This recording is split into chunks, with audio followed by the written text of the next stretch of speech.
Today, kung naghahanap ka ng mga kumpanya na nagbibigay ng dividend for the past 30 years ng consecutive ng walang palya, I think itong video na ito ay makakatulong sa'yo para mahanap mo ito. Dahil sa video na ito ay nahanap na natin ang mga kumpanyang yan. So huwag na natin patagalin pa, umpisahan na natin ito para malaman mo na kung anong mga kumpanya ito.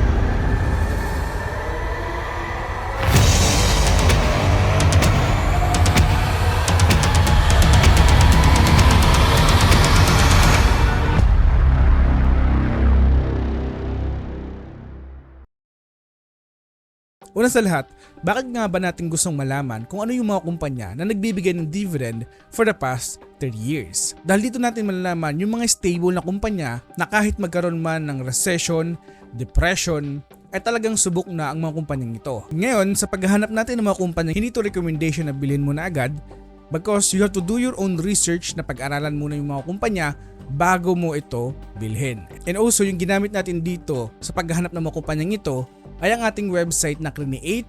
So kung hindi mo pa ito nagagamit, puntahan mo lamang ang ating YouTube channel, pindutin mo lamang itong more, and magkakaroon ng pop-up dito, and pindutin mo lamang itong learn more about investing para magkaroon ka ng idea. And then dito pwede ka na mag-sign up para magamit mo rin itong website na Create natin and din-develop natin until today. Now, ang unang kumpanya na nahanap ko na talagang nagbibigay ng dividend for the past 30 years ng consecutive ay ang Ayala Corporation.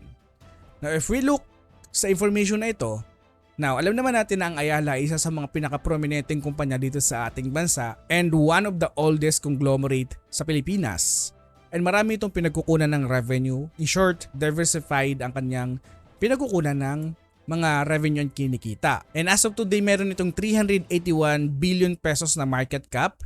And kung mag-focus muna tayo sa kanilang revenue from 2005 until today, talagang continuous naman na tumataas ang kanilang revenue.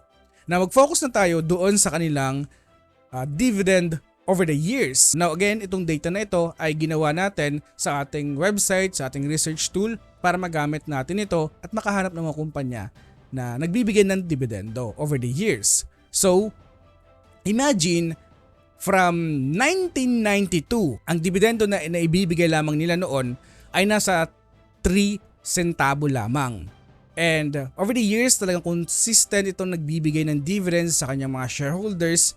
And until today, ang kanilang dividendo na ibinibigay ay nasa 4 pesos per share. So imagine from 3 centavo to 4 pesos per share for the past 33 years ng consecutive sila nagbibigay ng dividendo. I think isa sa mga stable talaga ito na nagbibigay ng dividend. Kung kahit umulan o umaraw man, meaning magkaroon man ng recession, depression, subok na ang kumpanyang ito na nagbibigay ng dividend. And I think in the future ay continuous pa rin ito makakapagbigay ng dividend sa kanyang mga shareholders dahil sa continuous na pag-i-improve nila sa kanilang mga businesses and also continuous pa rin sila naghahanap ng mga another source of revenue sa kumpanyang ito.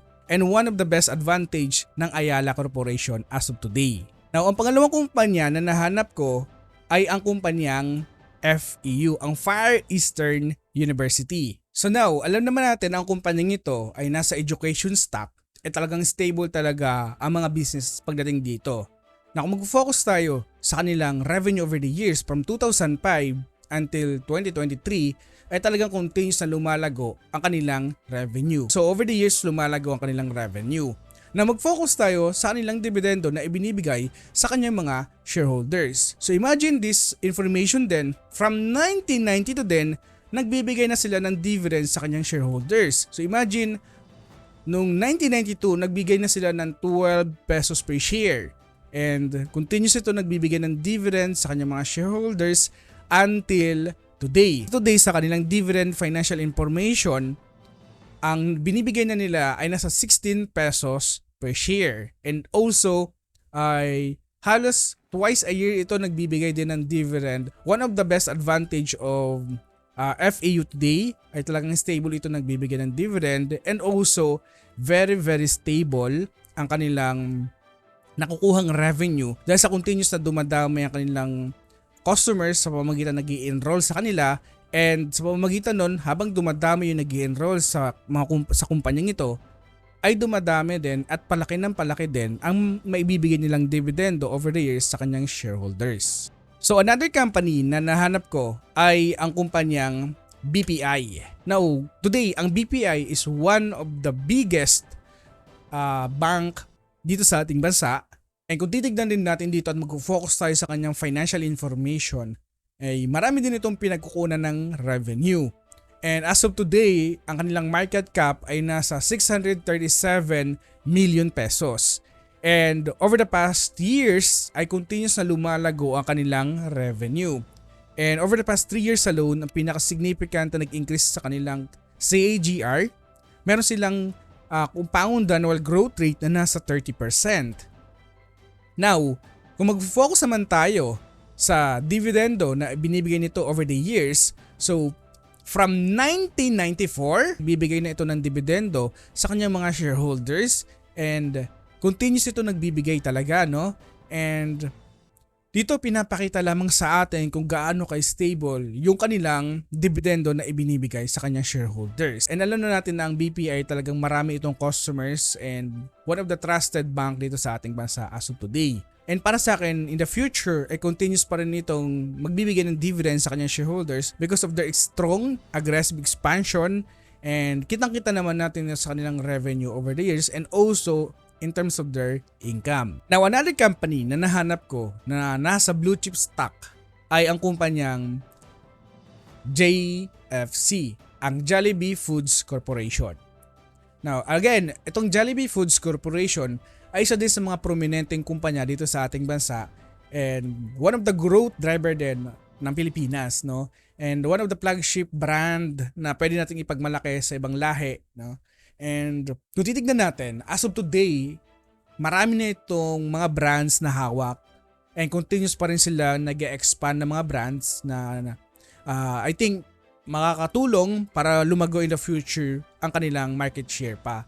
And as of today, ang kanilang market cap ay nasa 293 billion pesos sa kanilang revenue over the years.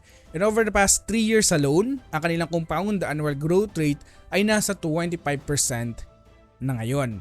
So very very astonishing ang nakikita nating performance ng JFC as of today. Now, mag-focus tayo sa kanilang dividendo na ibinibigay over the years. So, from 1994, so over the past 31 years ay consistent itong nagbibigay ng dividend sa kanyang mga shareholders. And today, ang kanilang naibibigay na dividendo ay nasa 1.15 pesos per share.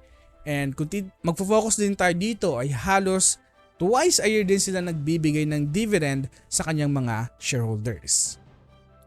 And again, isa sa pinaka-advantage sa pag-i-invest sa JFC ay marami itong brand na hawak and continue silang nade-develop and ang management ito ay aggressive to expand not only to the Philippines but also internationally. And ang last na kumpanya na nagbibigay ng dividend over the past 30 years ay ang kumpanyang URC, ang Universal Robina Corporation. Na ang kumpanyang ito ay isa din sa prominenteng kumpanya dito sa ating bansa at kilala sila sa pagbibigay at sa pagpuprovide sa mga Pilipino ng mga snacks, not only snacks but also mga drinks dito sa ating bansa. And as of today, ang kanilang market cap ay nasa 169 billion pesos. However, over the years, ang performance naman nito ay bumabagsak kanilang share price. Pero if we look sa kanilang revenue over the years, ay consistent naman itong nag-grow over time. Nagbibigay, so dito ay pinapakita lamang na yung mga customer ng kumpanya ay consistent pa rin bumibili sa mga produkto ng Universal Robina Corporation. And now, kung mag-focus tayo sa kanilang dividendo na ibinibigay over the years, so from 1995 until today, ay consistent sila nagbibigay ng dividend sa kanyang mga shareholders. So, ang unang naibigay nila na dividendo ay nasa 5 centavo lamang.